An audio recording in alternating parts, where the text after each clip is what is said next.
get a goal, it's just the beginning. You gotta sing when you're winning, everywhere you go. Everywhere you go. You gotta sing when you're winning. Get a goal, it's just the beginning. Sing, sing when you're winning, everywhere you go.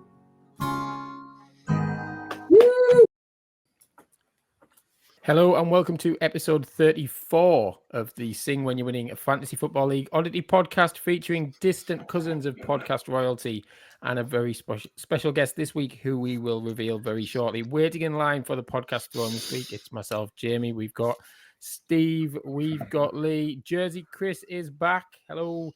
And this week, everyone to introduce themselves, and I know how much Steve loves this this part of the show. And this weekend, go on. Can you guess what it's going to be? I can see you thinking. It's going to be your favourite FA Cup tie, something like that. I was tempted. No. I was tempted. I'm tempted. But yes. This is it's. Is it going to be one of your stupid links again? It is a stupid link. Right, yeah. This weekend the clocks go forward, everybody. So it would have been much better if the clocks were going back. But I'm going to have to go very tenuous here. Clocks go forward. Imagine that we're 12 months' time. Where is your football team going to be in 12 months' time?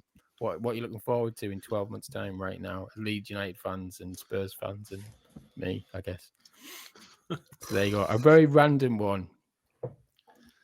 Well, this is where. Do you think they're promoted? Do you think they're in the Premier League? This is the thing. This is why you can't. We aren't going to commit to that at this stage of things. Go on.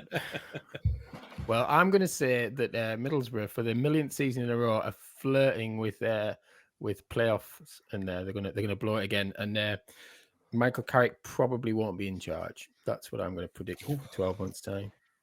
Well, in 12 months' time, we'll either be fighting for promotion or might even be relegated already. Surely, you can't be relegated already. Can't be relegated. Anyone else want to give a Leeds prediction for 12 months' time?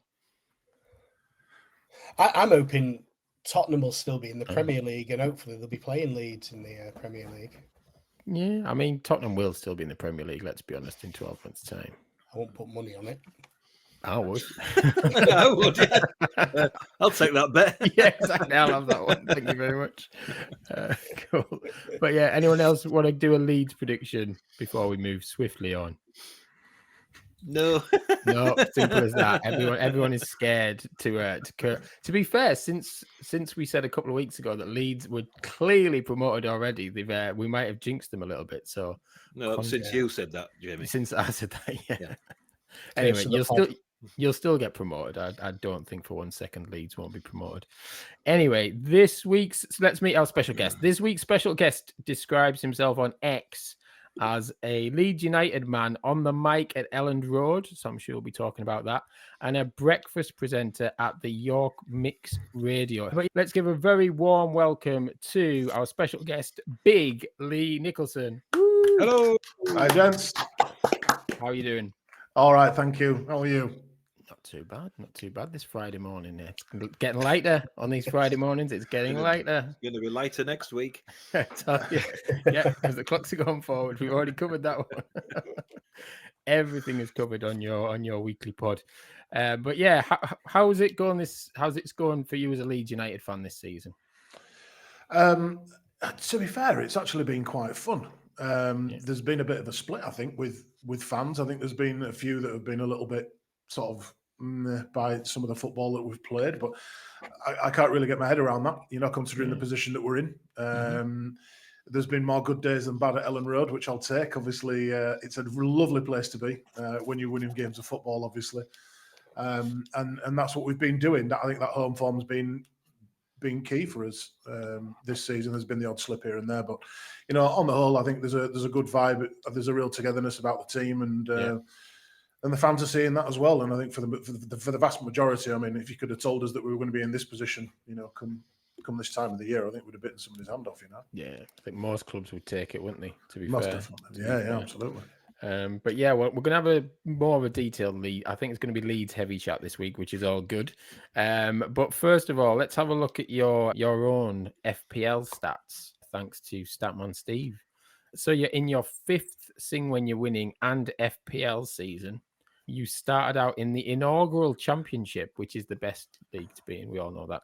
In 2020-21, finishing 9th, then 13th the following year. But in 2023, you were relegated from an oversized division to the newly formed League One, as 8 teams were relegated from the 28 teams, and you finished 22nd. So I think you're pretty unlucky to have faced the chop that season. Yeah. I mean, I'd lost the backing of the board very early in that season, I think. Yeah. So I decided to draw a line under that one and come back stronger. Good stuff. Well, you are getting stronger. You finished 8th last season, missing out on the playoffs by a point. But this season, you're currently 4th, and you've been in the promotion. I like the way Steve's put mix. You've been in the promotion York mix all season. See, I love it's clever. Yeah, it's very good. Very love good. That. So that's a good link, Jamie. It's a good link. Not like your ones. What? You've just put mix in the mix, essentially. You've just acknowledged it was a good link. It was a good link. Yeah. Yes, exactly. Nothing wrong with Soccerade or Lemonade. I'll keep pushing back on that. Nothing wrong with that. Do you know, that was a particularly tenuous link, that one. It was. Hey. You know, I've struggled for some content on breakfast radio at times, but never that bad. Yeah, you clearly never listen to Jam's Brunch on a Sunday morning. That's all I'm going to say. moving swiftly on. But yeah, so how are you feeling about promotion this season, FPL wise? I mean, you could have a double promotion, couldn't you? But yeah, FPL.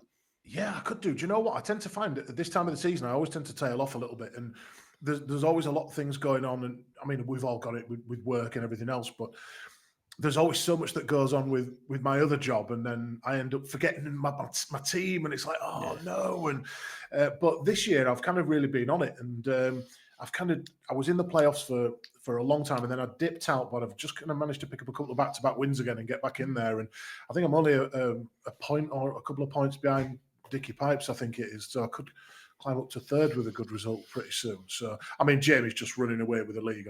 There's absolutely no stopping him. But, every week he's winning, isn't he, pretty much? Yeah. He is, Have you played your Assman yet? No. See, it's good to have your Assman up your sleeve. Could be useful, yeah. Yeah, could be. Yeah, I think, if some of those teams at the bottom decide to do a last bid ditch bid for freedom, then there could be some big points to be had potentially. Hopefully. I think this season, I think I've learned probably more about the league this year, and trying to. I've been doing a lot more research with it, and kind of watching a few more videos and listening to a few more experts. And I mean, don't get me wrong, there's sometimes where I've watched predicted teams of the week and that kind of thing, and they've been an absolute shambles. Yeah. And I've came up with an absolutely shocking result. But doing that extra bit of digging, I found has helped a bit. Definitely. And listening to a trusty podcast once a week as well, I'm sure is helping you no end. Well, it's a font of knowledge, isn't it, really? It is. You know? You did say font then, didn't you? When you've got Jamie and Lee that got relegated last year, and me and Dan that are probably getting relegated this year, just take the advice. It is, exactly. Hey, we signpost people to the right place. We just don't listen to our own advice. I think that's what it is, or something to that effect. But yeah, let's have obviously feels like we haven't had any FPL in bloody ages, I think it's fair to say. And the next game week isn't till midweek coming up. But we're going to have Steve's league preview this week. So I think Steve's going to look at some top clashes across the 4 divisions. Is that correct? Just sprung that on me. I'll just find that somewhere. I mean, you did highlight in the WhatsApp group that that's something you would like to cover. Yes. So. Right, I've found it, yeah. So obviously we've got no results. So if you want last week's results or league tables, listen to last week's pod with Michelle with dodgy sound. But well worth. That's where you'll find all that. And Michelle was really good. It was a good guest. She was a brilliant guest. When you listen back on that one. Yes. Anyway, top of the table there. Chris, you've got a game against Eds. It's a top of the table 6-pointer. You're now a title contender, I'm calling you. Anyway, Richard Archer from Hardfire is playing Andrew Chester in another top half clash. Adam Devlin's playing Leon Farrer. top half, and Chris Payne, who was going to be on tonight but not, is playing Alistair Bruce Ball, who is flying now. Bottom of the table, where the strugglers are, Dan is playing Tom Bird, Faris is playing Mark Horseman, Michelle is playing Nikolai Costa-Waldau, so that's an important one for Michelle, who's not won for a while. Rick Witter is playing rock bottom John Gregory, and I'm playing Neil Martin, who used to be right at the top, but now is free falling down the table. Championship top half matches for Andrew Clancy against Carl Sewell. Cole Jenkins is playing Henry Mullen, and Lee, you've got Phil Pinder. We're counting you as a top half team now, Lee. That's a change, isn't it? I know it is, yeah. From the start of the season, I'm flying. Still got a chance of playoffs there. And down at the bottom, Dave Atkins plays Ross Millard. Joe Derrick plays rock bottom Jonas, who, as we know, hasn't touched his team for a couple of months. And he did message me the other day, though, so he's still in contact, but he did say, I think I'm down. It's the joys of parenting, isn't it? And Swanee plays Mark Morris down at the bottom. So Mark's birthday boy Swanee as well in the week. It was yesterday, yes. Yeah. Yes. League One, where Lee is. Top half clashes for Ben Hope against Andy Cousins, and Jamie Hurst, who's top of the table, is playing you, Lee. Hey! Ooh, top of Yay! So just as you were saying how unstoppable he was, you've got it this week. So. You can stop him. There you go. I think he has lost a couple recently, so he's dropped off a little bit.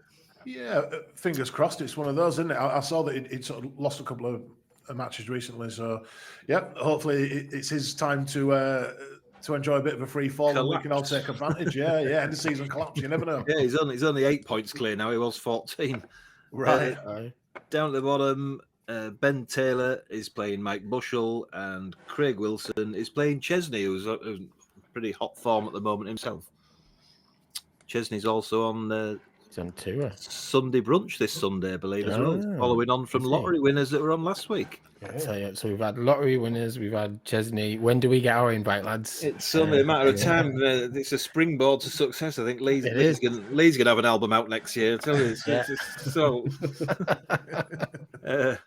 Down in the Conference League, then the top games there. Joe Singleton from Lottery Winners is playing Vicky Sparks. Alfie Witter is playing Natalie Pike. Duke Witter is playing Grace Maloney, and Ben Halliwell is playing Neil Robertson, who's just dropped back out in the playoffs again. And that is all the key games coming up this next week. Sorry, a week's time. A week's time. Depending what day Jamie's pretending it is today. Well, I'm pretending it's Friday. That's kind of the gist. Although some people might not listen to this till. Okay, so the games are in 5 days, 4 days, 5 days time. 12 hours, and we're depending on what time you're listening to this. But should we have a look ahead to some of those games? Should we pick 3 games next week and do some predictions? I'm going to start with April the 1st, April Fool's Day. Who will be the fool out of Nottingham Forest and Manchester United? Ooh. Is it at Forest? It's at Forest, yeah. 8 o'clock kickoff on Tuesday night.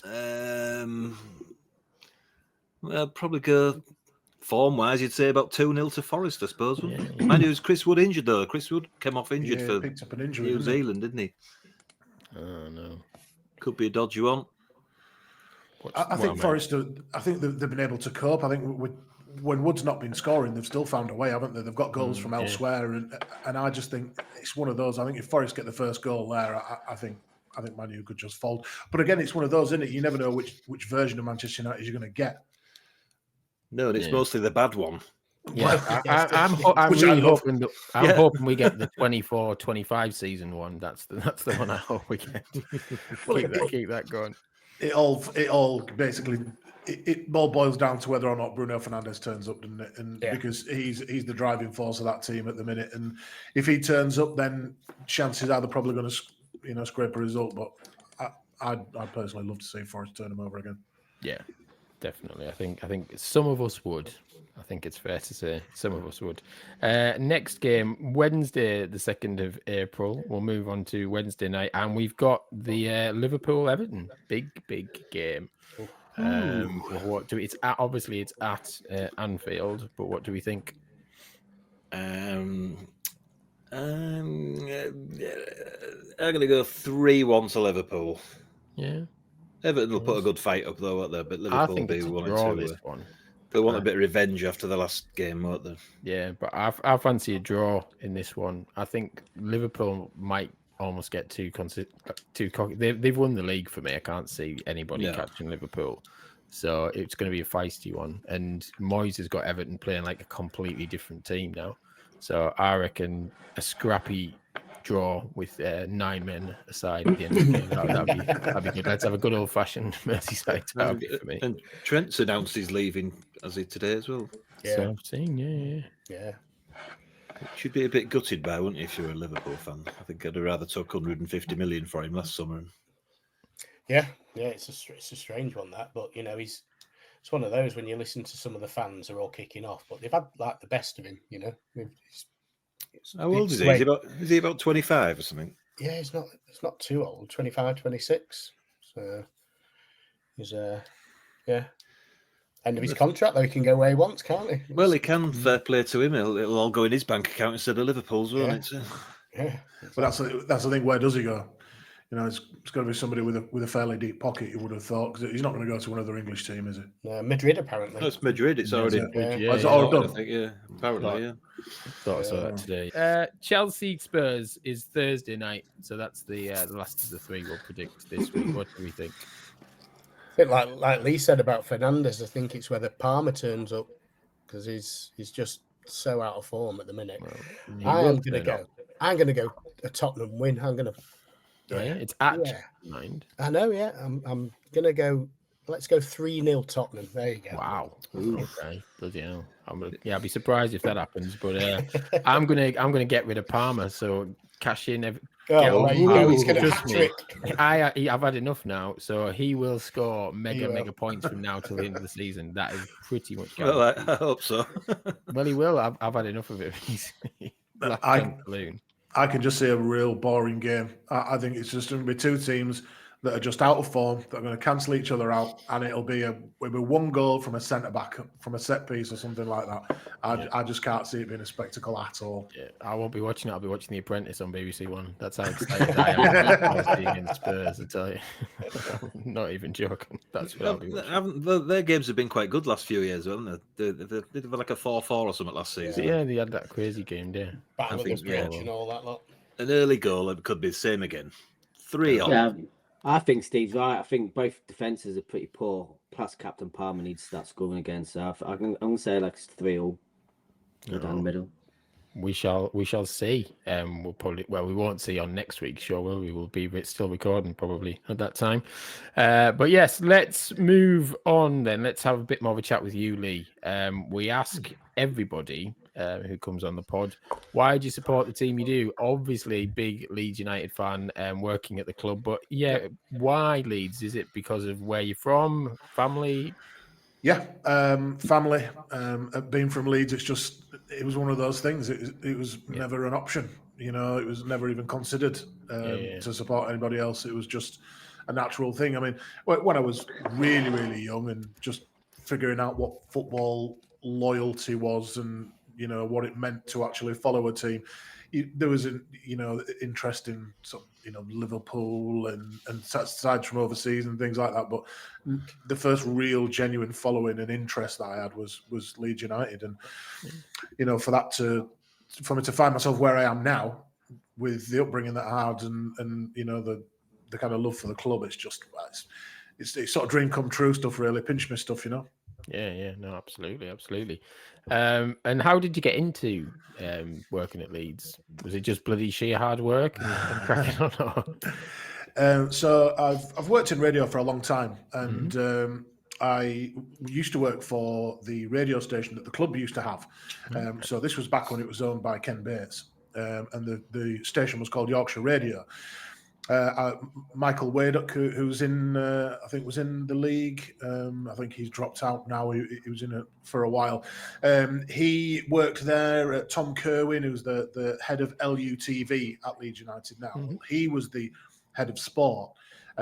Johnny Buchan, who works at Radio Leeds, he was the head of Yorkshire football. So he used to handle, the commentaries for like Sheffield United and Bradford City and Huddersfield and all that kind of thing. Yeah. So I kind of knew all of those guys from there. And then we parted. We sort of went our separate ways when the station was closed down, when Massimo Cellino took over the club. Couldn't see any value in it. And it wasn't that liked by a sort of minority, of the fan base. So I think he just wanted to have done with it, really. Closed it down, and we went our separate ways. Yeah, Tom ended up at LUTV, and he contacted me in 2017 and said, "Look, the chap who's doing the pitch announcing now, he's going to leave. He wants to focus more on the sort of TV side of things. Is it something that you fancy?" And I was like, yes, absolutely.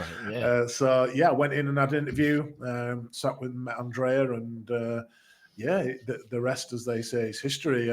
He liked the fact that I'd sort of previously worked. I do some emceeing for cage fighting shows, so being able to operate in a fairly hostile environment, in a real high intensity, kind of environment where fans can be volatile and the atmosphere can be volatile, and you can still work and you can still keep you cool, and he liked that. So and he basically just said, without telling you that you've got the job right here and now, is don't plan anything for the next sort of season. So good stuff. That was music to my ears, really. Brilliant. And I always ask people highs and lows of supporting their team, but what have been the highs, and maybe not lows, but the things you weren't expecting of just working at the club? Can you share some of that if you do you know, I think obviously, I started there in 2017, so I'm only a couple of years away from the 10-year mark, which is quite bizarre. I think when you get that access to the club that you love, that you've supported for all your life, and then suddenly you find yourself walking down the tunnel every weekend and walking past the player changing rooms and high-fiving the players and meeting the staff and that kind of thing. When I first started, that was just like, it was mind-blowing to me, to be in that position. I mean, still, it never gets old now. But then it's the friendships that you make, and it's the people, it's the person behind the player. If you know what I mean. There are some that I've been lucky enough to get to know and call friends, former players, more, I would say, than current players. People like Jermaine Beckford, who I see regularly, who I would message, and like he says hi to my kids, and ask them how they're getting on with the football. And so for me, it's the relationships that I've been able to build with people that I've always pretty much admired from afar. That's one of the things that I love about that job. From that element, and then when Marcelo came in, I used to be sat in the dugout with my microphone. Right. So I was literally sat behind Marcelo Bielsa on his bucket. So whenever we were attacking the south stand, I couldn't see what was going on because he was sat sort of right in the way. Not like I'm going to ask the gaffer to move, but it's little sort of pinch me moments like that. I think, I'd never, ever take one element of it for granted ever, because it just throws up something new all the time. It's an amazing place to work. Awesome. And what was it like covering during the pandemic? Were you there when there was no one in the stadium? What was that like? Yeah, I was there. So Andrea Radrazani wanted to keep it as close to a matchday experience as possible for the players. Yeah. And, we still had the travelling hierarchy that come with the away teams. There were still obviously journalists inside the stadium. Yeah. And obviously he was still on TV. So, you could hear me clearer than ever, with no fans in there. Unless you opted for the crowd noise setting on your TV, which I do have a little story about that, about speakers in the stadium. Okay. But to be in there, with nobody in there at all, it was a very eerie thing. I felt very privileged to be there. Don't get me wrong, but I almost feel there was an element of guilt involved for me because I was lucky enough to be in there while all of these diehard Leeds fans, some that supported the club way longer than me, were not allowed to be in there when we were playing in the Premier League, playing some of the best football we've played in years, beating teams that nobody thought we were going to beat, and the fans weren't there to celebrate that with us. And I genuinely felt like I couldn't come out of Elland Road and go on social media and give it the big one, saying, "Oh, what performance! This, and this," because I didn't want people coming back at me and saying, "Well, you're just a jammy." You know what I mean? We can't be there, and it almost felt like I was rubbing it in a little bit. But I maintain there were players in that team that took their game to another level because the fans weren't in there. Yeah. And I think there were players who you saw them physically wilt under the pressure once fans were allowed back in. And I think some handle it better than others. You know, and I'm not going to name players, but I think you know exactly who we're talking about. As soon as the fans were back in there, you could see it was St. Patrick's Day the other day. You could see the pressure on the shoulders, and I get that, because at the end of the day, and I know, having met these guys, that they're humans at the end of the day. And we, you know, it's easy to lose track of that. But it was a very surreal sort of time, and then obviously to pick up a trophy with no fans in the stadium, but to get to celebrate that with the team. From a selfish point of view, it was up there with when my kids were born. You know, going out onto that bus with the fans and the trophy, and something else. Extra special. But no, you're working hard for it, do you know what I mean? And you're very humble in the way you describe that as well. I think there's lots of people who would possibly take that position for granted. You get, let's be honest, you get the fair amount of people in media and PR who think they're better than everybody because of what they're doing, and that doesn't come across with you at all. So I think fair play to you, do you know what I mean? I just think that if you're fortunate enough to be put into a position like that, then you enjoy every moment, yes, of course, but you best be humble with it, because if you're not, you will be pulled down and you'll be pulled to pieces. And you know, I like that. I think that I get on well with fans. You know, I think I've got a pretty good rapport with them, and obviously there's always going to be, you know, somebody who's got something to say. I can't believe you played that shit music, or you've done this, or you've said that, or you know. But it is one of those. I'll always try and be humble, because everybody would love to do the job that I'm fortunate enough to do. Nice one. Well, hope that continues for a lot longer, because it sounds like you're doing a cracking job as well there. So yeah, thank you for that. We're gonna go to our homework questions very, very shortly. So we always ask the panel to have homework questions ready. But while they're thinking of their questions, anyone who hasn't done their homework, I'm going to ask you 2 questions myself. So first question is, what was the best football song you ever saw on Top of the Pops?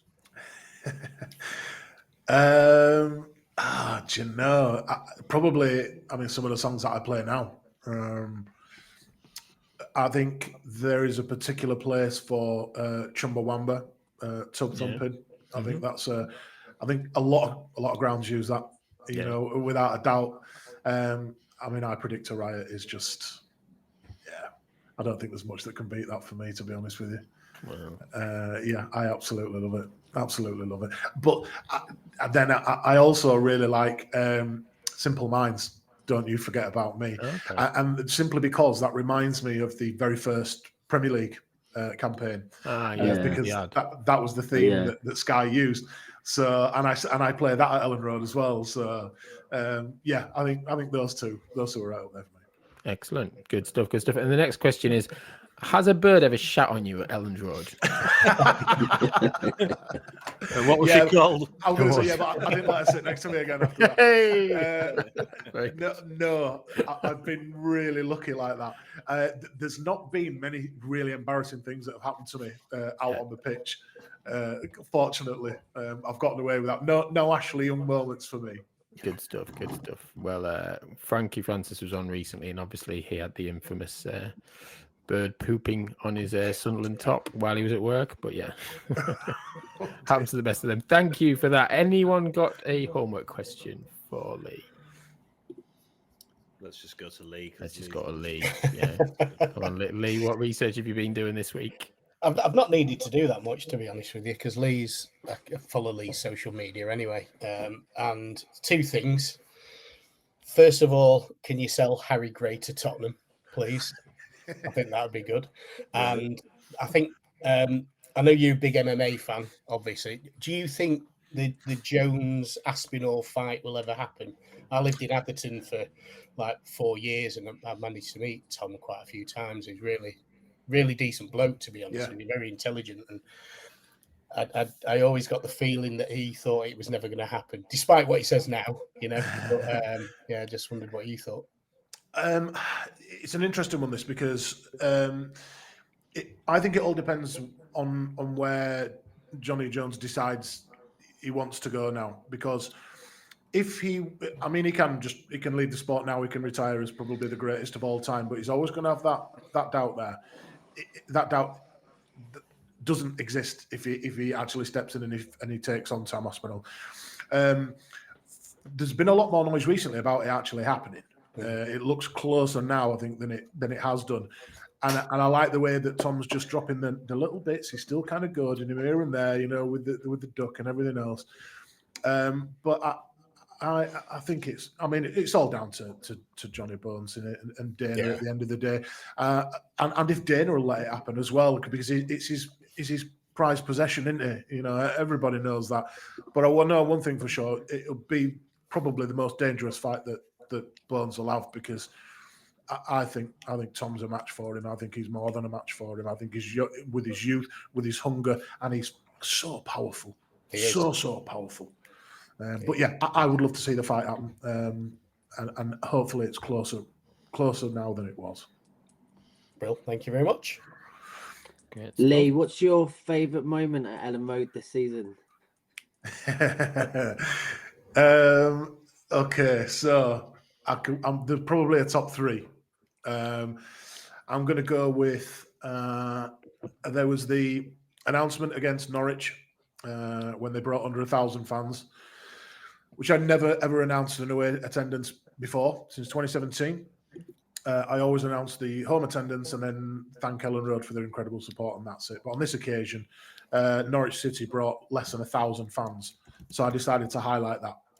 And the crowd, the whole stadium just erupted into laughter. Even Angus Kinnear and Parag were caught on TV laughing. So I really enjoyed that. The 7-0 demolition job on Cardiff has got to be, you know, right up there. Because, I mean, who doesn't love to beat a team 7-0, especially when it's a team as lovely as Cardiff? And then, of course, I think my favourite moment is 391 Millwall fans travelling to Elland Road. Very proud, very vociferous in the support, but they don't travel well. And I know it was a midweek and, you know, it was a late one, but I don't care who you are. I think Leeds took more to an under-21s game the night before, which was miles and miles and miles away. So I decided to announce that attendance as well. I was getting a lot of messages during the day because the fan actually released the fact that Millwall were only bringing 391 fans. So I was getting messages on social media. Are you going to do it? Are you going to say it? And of course, the phones were waiting as soon as we hit sort of 85, 86 minutes. And I announced the away attendance, sort of, you know, tonight's official attendance, 34,600 and blah, which includes a travelling support of 391. Absolutely crazy, you know. So, yeah, I think that one's probably my standout moment for this season. I know it's a little bit naughty, but a little bit shit out as it goes along. I hope you keep doing it. I don't think I can get away with not doing it now. But it's only if it's under 1,000, then it gets highlighted. Because I mean, and I mean, with all due respect, I mean, fair play to the Norwich fans who travelled. That's a long old journey, is that? And there were nearly 1,000 fans, 391 on a Tuesday night, whatever it was. I get that it's difficult and fair play, but I wasn't taking the piss out of the 391 that travelled. I was taking the piss out of the 1,500 that didn't. So there you go. But apparently I'm on Millwall's hit list now. So yeah, which fair dues. I've not had a good fight in ages. So we'll see what happens there. Have to, get your MMA mates involved. Elite and give Tom Aspinall a call. How difficult is it to kind of, you know, keep that passion for the club in, you know, when you've got that, you call it banter or whatever, because it must be tough, you know, when the club that you love and people are taking the piss and, you know, what have you. Yeah, it is difficult. And I mean, you know, there is always that line of professionalism. I've always got to remember that, you know, I'm an employee of the club at the end of the day. So I have to conduct myself as such. But like, for example, the stewards and things like that, they are all, you know, got told you can't celebrate, you know, don't, because if you celebrate next to a bunch of away fans, that can be quite antagonistic, and we don't want that. Yeah. Myself, I'm the exact opposite because I'm kind of away from them. I'm behind a few stewards. So, you know, when we score, make no bones about it, I'm jumping up and down, I'm shouting, I'm screaming with the rest of them. That's something that I wouldn't be able to stop, even if they asked me to. Yeah. It's hard, obviously, when you go behind, and because where I'm located right above the tunnel, I am literally 4 feet away from the travelling support. And there is just a row of steps and a steward between me and the away fans. And it can get very, very loud, and it can get very, very boisterous as well. And there has been the select few fans that have gone a little bit over the top. And to be honest, I've only ever had one sort of physical altercation with away fans. Only one, because all the rest have been, you know, well behaved, and it's from the club that you would least expect to have aggro from, and it was Brighton. Yeah, it was 2 young lads from Brighton, and they just jumped behind the desk thing, and the coffee went everywhere, and they were jumping right up into my face, and they got dragged away, and you know, I think, you know, but they ruined it for themselves because they got removed. Yeah, I celebrate, but I've just got to keep my professional head on, and even when we're losing. But yeah, match day entertainment, you're there to G the crowd up, aren't you? So that's all, I guess that's all part of it, which is good. Parcel, yeah. Yeah. I could never be a steward and not celebrate if my team scored. I couldn't do that job. Oh, I feel so sorry for the ones that, you know, they've got to sit with the back to the game as well. That'll be a nightmare. And you hear that crowd go crazy, and you're sat looking at a bloke eating his £10 burger. You're like, yeah, would not be good. Not be good. Steve, have you got a question? I don't, and it's a good job because my sack is full of love for Leigh tonight. Sorry, I mean this morning. Yes, this morning. Yes. We've never had such a full sack. Oh, please share your sack, Lord. I will. I shall offload it. Empty it. Sounds like I'm on my wrong podcast here. Anyway, first one is from Joe Derrick, film producer and lowly championship manager, and he asks, have you ever been told off? They're all of a similar vibe, these questions, I must say. Have you ever been told off by anyone at the club for anything you've said on the mic during a match? No, is the short answer to that. I think it's because I don't say anything too inflammatory. Obviously, I took the piss with the with the attendance announcements, but I'd like to think I'm intelligent enough to know where there's a line, and I wouldn't do that. Believe it or not, the only thing that the club had a word with me about was saying happy birthday, doing happy birthday shout outs, because we get that many of them. Yeah, we just can't do them all. So I was actually naughty, and it was my daughter's birthday on the day that we were playing Manchester City, and I played Ruby by the Kaiser Chiefs at halftime, and I dedicated it to her for her birthday. And somebody smashed me on social media. And it tagged the club in it as well, and said, "Oh, so it's okay if you work at the club to do a birthday announcement for your daughter, but you can't do ours when I sent it in, and we've travelled from God knows where with my children on their birthday." And so the club literally just said to me, "Look, you shouldn't really have done that. We can't do it moving forward." And that was, because there are just that many. So it is ridiculous. There's lots of bad people in the world. You can write in and you can get your name in the programme if you want for your birthday and stuff, can't you? So. Yeah, exactly. Somebody just, they saw their ass a little bit and wanted to have a little bit of a moan. But no, generally, I've not really been told off. It's not been too inflammatory what I've said up till the Millwall game anyway. Right, next one out of the sack is from Ben Hope from Apollo Junction. Right, and he says, who is the best signing Leeds have made in the last 3 years? 3 years. Ooh, let me see. I am going to say I'd have to probably put Ethan Ampadu in there. I think he's been incredible. I think as a leader, as an example, and as a player who can plug gaps and lead by example, I think Ethan's up there. But I think Tanaka is just how we managed to pick up that player for £3 million. Yeah, we must have walked in there with a little black mask on, with a sack over our shoulder, with swag written across it, and literally just because for me he is a Premier League ready midfielder, and I think he relishes being at Leeds, and he's in awe of the surroundings. I think of the team. I think of the fans as well, and he just makes it look so easy. He makes it look effortless, and a player that can do that and maintain that element of calm while having just that silky touch and being able to turn. He's had a couple of performances that were a bit shaky recently. You know, he can't be perfect all the time, but I think Tanaka's going to be a special player for us. So, yeah, I will probably put Tanaka up there as well. Yeah, he's kind of one you'd worry about if we didn't get promoted, wouldn't you? That people had come for him straight away. I agree. Like I say, I think he's a ready-made player for a higher level, and I'm just really grateful that he's wearing the Leeds shirt. Ben also thought it was Tanaka as well, so you got the right answer. Well done.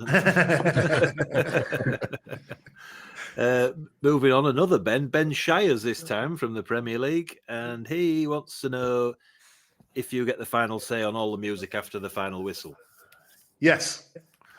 So I control the entire playlist, which up until a couple of seasons ago was really quite generic, and it was literally there just to fill time, and it was the focus was more on the content that was going out on the screen and the delivery of the teams, and you know, we've not done half-time entertainment for some time now.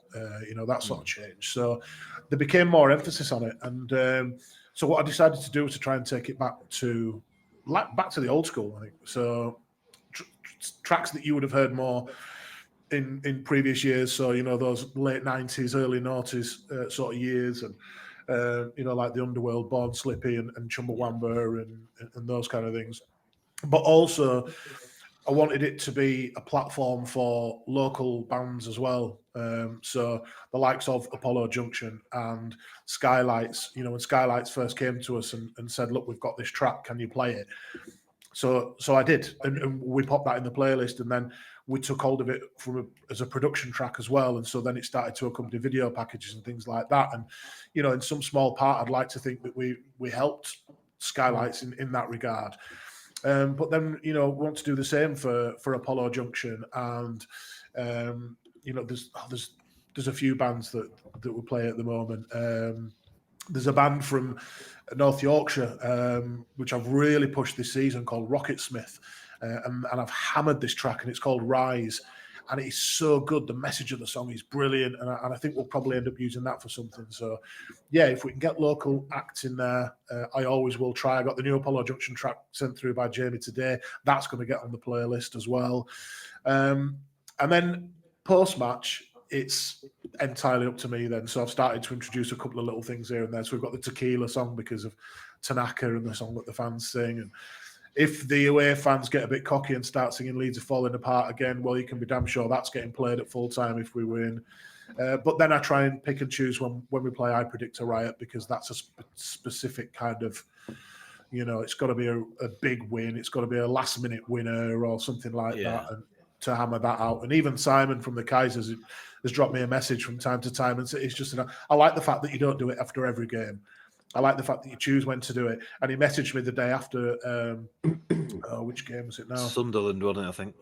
Yeah, it was Sunderland. And he messaged me and he said, that was the best one, in my opinion, so far, in terms of noise. And he actually stayed and he was singing his own song with everybody else while they were singing it back to him. So, I think there's a lot more thought that's gone into it, certainly over the last couple of seasons, and I'm constantly trying to think of what will sound good in a stadium, and try to pick from various genres as well, rather than, because not everybody in a football stadium is going to be either just a rock fan or a dance fan or an 80s fan or a 90s fan.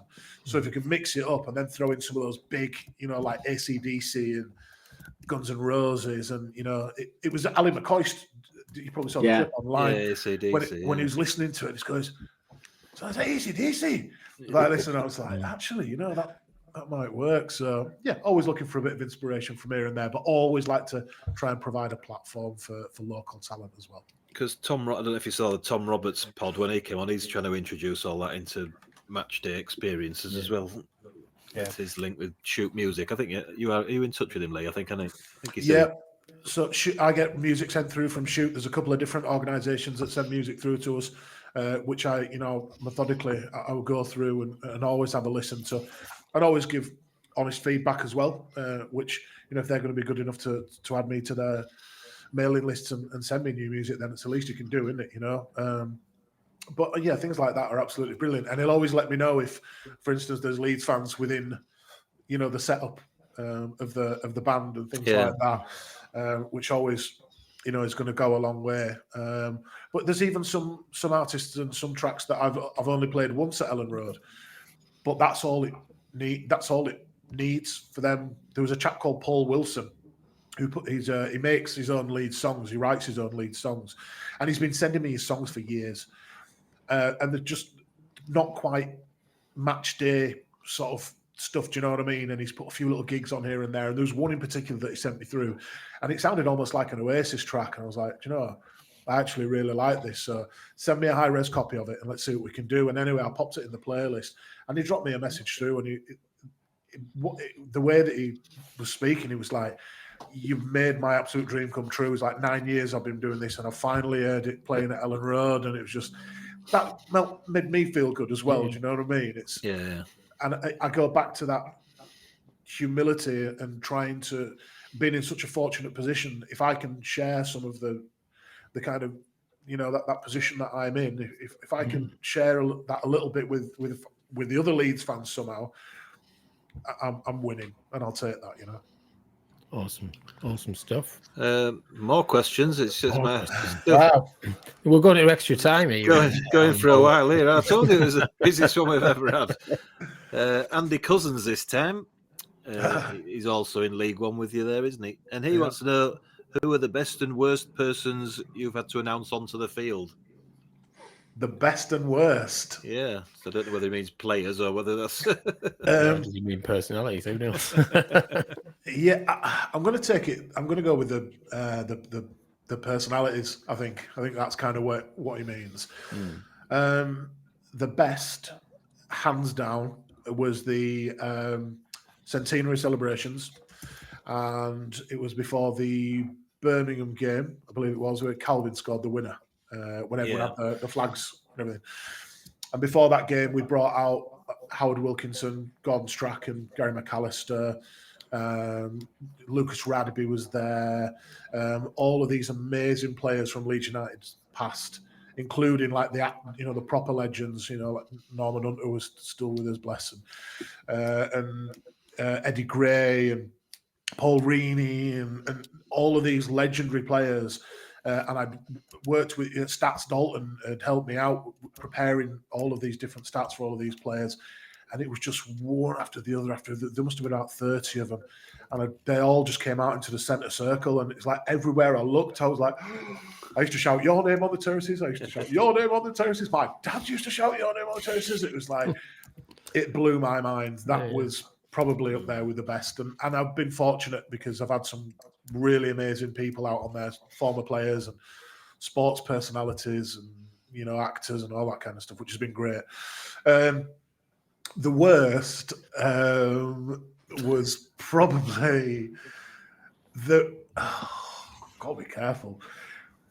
There was some years ago, there was a couple that the club said, you can come out onto the pitch because she wanted to renew wedding vows this woman with a husband. And I think the guy was in a wheelchair. And they brought him out, and whoever it was decided it would be a good idea to do this just at the edge of the tunnel, right in front of the away fans. And we were playing Wigan. And this lady who was beside herself excited, and she'd come with she had a little bit of paper like this, and she'd come out. And I said, all right, ladies and gents, we've got this fantastic announcement now. Would you please welcome so-and-so, so-and-so? And this lady took the microphone, and she had it. You couldn't hear a word she was saying, and it went on. It was like this bit of paper that she had. She kind of let go, and it just unfolded like this. And she went on and on and on and on, and the Wigan fans started having a go at him, and then the Leeds fans are going, "What the fucking hell is that?" And my toenails were curling inside my shoes, and I felt really, really bad for them, but. Yeah, that was not a particularly pleasant moment. That one, I've got to be honest with you. I've been lucky. I've interviewed some pretty cool people, and even people that are not necessarily linked with the club. Kanu was there for some reason, and I got to have a chat with him on the pitch, which was bizarre. But yeah, that's probably my best and my worst. Good stuff. Good Cool. stuff. One more. Keep them going. Hey, listen, you've booked me all night. Just keep them going. It will be Friday night the way it we're going, but yeah. there was no results on league tables. We're having to stretch. That's true. This one is also from League One, and it's from Brez. Brez doesn't have a question for you, though. He does say, let Leigh know he's a legend and never to stop trolling away fans with sledges and music selections.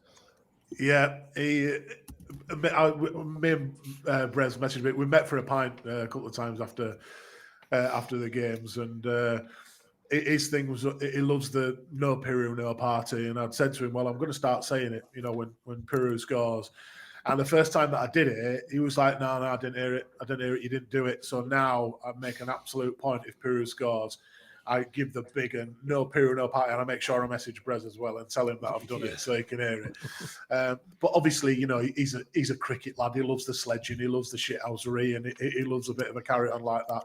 So, yeah, he does drop me a line and say, yeah, I appreciated that one. You do kind of take requests from now a little Leeds WhatsApp group, don't you, Lee? Actually, you do take a few requests off there for music and stuff. Yeah, I do. Do you know what I mean? I like that, and I like to keep an open mind about it because I've been DJing for a long time, and when you're working with music this long, there's so many that sometimes you can't think of the one that would fit there or that would great, and you overlook things that are really obvious. So for some of the suggestions to come in on the groups or from fans as well, I like to get those as well. So, yeah. The other bits similar to what you've already replied. This is actually from Brez's mates. He said he didn't have a question, but his mates have got a question. So imagine he's on the lash somewhere when he said this. And one of them said, "Do you ever get any shit from away fans? And what's the best name you've ever been called?" do you know what? I actually don't. Apart from, as I say, those Brighton fans. Yeah. Mm-hmm. And this is even after having Man United there and West Ham and Millwall and all the rest of them. I mean, don't get me wrong, some of them are just nasty to listen to. But in terms of it being directed at me, no, not really. But then also, they're standing 4 feet away from a bloke who's 6'5" and 20 odd stone. So they've got to be particularly brave if they are going to turn around and start to have a go. It doesn't really tend to happen. And with the majority of fans, there is always that at full time, it's 90 minutes. I don't tend to be derogatory. I always wish them safe journey home, you know what I mean? Good luck for the rest of the season. I will shake hands, I don't mind. If they've got kids with them, I'll give them a team sheet to take away with them as well. At the end of the day, yeah, all right, you've been beaten and you're going to be pissed off for the rest of the weekend, but you've come to an away day for an experience. Hope you've enjoyed Leeds, all right? You've lost, but, safe journeys. We all go to football grounds to watch a game of football. We have a bit of banter, but at 90 minutes, that's it. It's done. Yeah. So, yeah, there have been on occasion a little bit of verbals, but No one's been brave enough to come and have a proper go just yet. I'm sure there's plenty of time. And his other mate just says, keep calling out away fans, it's brilliant, and please continue to do it. That's all he says. And I did pull Brez on sledges, because I've never heard sledges before. Is that a common Sledging? thing? Yeah, it's sledging. Yeah, sledging. in cricket. Yeah. Yeah, The wicketkeeper and the batter. Yeah. Yeah. Well, he did say it's a cricket term for what the kids call burns. Yeah. But then he says, you'd probably call it chirps, banter, or disparagement, you poshies. Disparagement. Yeah, keep up the disparagement. Yeah, I mean, for the pod people, keep up the disparagement. Yeah, I'll keep doing it. At least until I get told to stop. And it certainly gained a bit of traction. The Millwall one, they got mentioned on like Sky Sports News and Talk Sport and all these other different sort of platforms. And it's a little bit of fun. It was a little bit of banter, and I hope it was taken that way. And, that the Millwall Massive don't come after me too badly. There's a lot of banter. In social media, they're all bantering each other now, aren't they, nowadays? Wilson gives it a lot, but all the other clubs do the same thing now, don't they? So. Well, this is it, isn't it? I mean, on that night when we beat Millwall, there was somebody screenshotted two tweets or two particular messages, and one of them was mine. It was a video of the announcement at 391, and then a screenshot of Wilson's message on behalf of the club, which said Leeds beat FA Cup. Yeah, fifth rounders, wasn't it? Fifth rounders at Elland Road, and somebody had commented like, this is the content that I'm here for. This is it. But I like that. I like the fact that football clubs, social teams are taking it to another level, because you've got to do that now to stand out from the crowd. And that's why I've got the utmost respect for clubs like Burnley with their player announcements and things like that. I think they're off the scale good. They're brilliant, And that's it. The sack is empty. Feel better after all that then? Till next week, and then it'll be full again. Good stuff. You got a week to fill it with a new, just in time for a new guest. So there we go. Yeah. But now it's time for Sing When You're Winning Super Fan. So, what's your footballing knowledge like, Lee? I imagine it'd be pretty good with all the football you get to watch. Better than my memory. That's a problem. We'll see, because you'll be up against ChatGPT as well this week. Good use good old AI. But each week we test our guests' footballing knowledge, and we see how many questions you can get correct in 90 seconds. Now, to be top of the tree, like Jim, you'd need 7 or more to go completely clear. But if you score at least 1, you'll be in good company. I think it's fair to say. So just try and get that 1. Right. Okay. And the first question, I'm not going to ask this question, but the first question that ChatGPT threw up tonight was, it's Friday morning, sorry. Who scored the winning goal for England in the 1996 UEFA European Championship semi-final against Germany? The answer is none. It went to penalties and Germany won. That's a genuine question that ChatGPT is throwing. Cheers, ChatGPT. ChatGPT is now trolling England fans, basically. So, yeah, I'm not going to be asking that question. But, yes, you have 90 seconds. And after 90 seconds, Steve will say something possibly related to this podcast to signify that the 90 seconds is over. If I've started asking questions, just like Mastermind, I've started, so I'll finish. Okay. And we need somebody who will have their fingers in the air to tell us the score. Who's that going to be? Is it Lee or Chris this week? Go on, Chris can do it this week. Yeah. There you go. Get your fingers in the air. So we will make a start. Are you ready, Lee? Yes, go on. Well, nice one. So some of them are ridiculously easy and some of them are just a bit random. So we'll go with it. And if I blatantly ask a question that is nonsense, Lee, Chris, you shout that one out as well. So question number 1. Okay. Who scored the most goals in the 1990-91 Football League First Division, the last season before the Premier League? Ooh. The 91-92 season. 1991. Lee Chapman. It was Tony Cottee, West Ham United. Which team won the 2004 FA Cup? Arsenal. It was Manchester United. Who was the first player to score in the Premier League era for Arsenal? Oh, in the Premier League era. Ray Parlour. It was Ian Wright. I'm just going to have to touch my light. It's flashing. I've got a disco going on in here. We'll pause the timer. Here we go. It's okay. Go on. Cool. Who was the England manager before Gareth Southgate? Allardyce. It was Allardyce, you're right. Which team did Liverpool defeat in the 2005 UEFA Champions League final in Istanbul? Bayern Munich. AC Milan. Who was England's captain during the 2006 World Cup?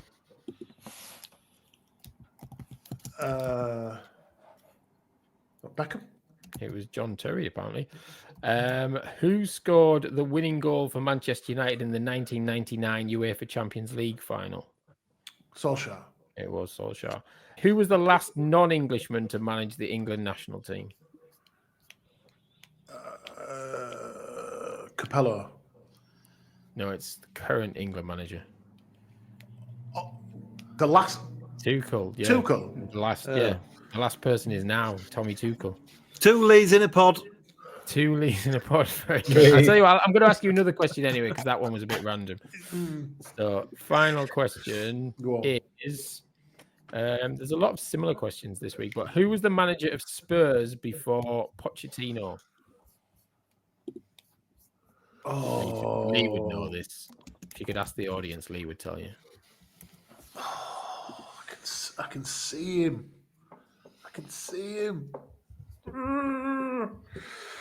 Oh, I can see him. He's just a punditry now, doesn't he? No? He sounds a bit like a Premier League football team. No, go on.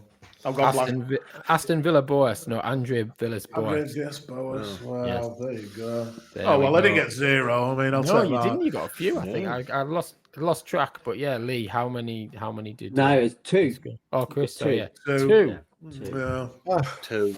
Wow. 2. Well, 2 puts you in good company with So- Dan. He got 2. Michelle, last week's guest, got 2. Chris, Andy, Brez got 2. Yeah, lots of people on 2. You're in good company Some there. of them tricky. I thought you had that was trickier than normal. To be fair. Well, Yeah. thank you for saying that. You're making me feel much better. I'll I'm come not again. patronising them, yo. Someone once accused me of patronising them, and I did not patronise them. So there we go. That Should definitely have got happened. AC Milan, though, I think. Yeah, you're right.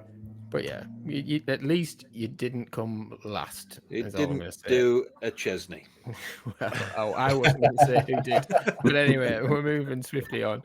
Right, now on to Bletchley Scott. Do you know, Lee, that we sponsor Bletchley Scott? Are you aware of that sponsorship? No, I'm not. Please do tell me more. Well, you're not paying attention on the WhatsApp group, clearly. Last summer. Of course, I know. I've not bought my shirt, and I'm a little bit. Right. I was going to I'm say, I a bit thought, you sheepish. must have known. You must have known. But yeah. I mean, it's still available to buy, I believe. Sure, Carl at the Terrace would be more than happy if you wanted to buy a top. We were just saying off air, myself and Lee, that in 10 years' time we'll be wearing these retro, and some 25-year-old will come walk past and go, "I used to wear that as an under 15 playing Saturday morning football." But yes, they're having an international break at Bletchley Scott, or it appears to be. They didn't play last weekend. So the upcoming game against MK Wanderers is this coming Saturday. So we'll say, come on, Bletchley. Come on, boys. And Go on, Bletchley. fingers crossed for them this week. They've only got about 4 games left of the season, and they're sitting about 7th or 8th in the league. So we could do with a bit of a push up towards mid-table to end the season, all being well.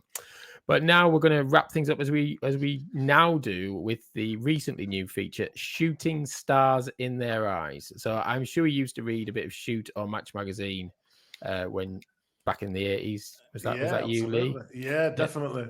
Did you used to like the player features, the player profiles where they asked them ridiculous questions? Yeah, I didn't mind that at all. Stuff. Well, now's the time.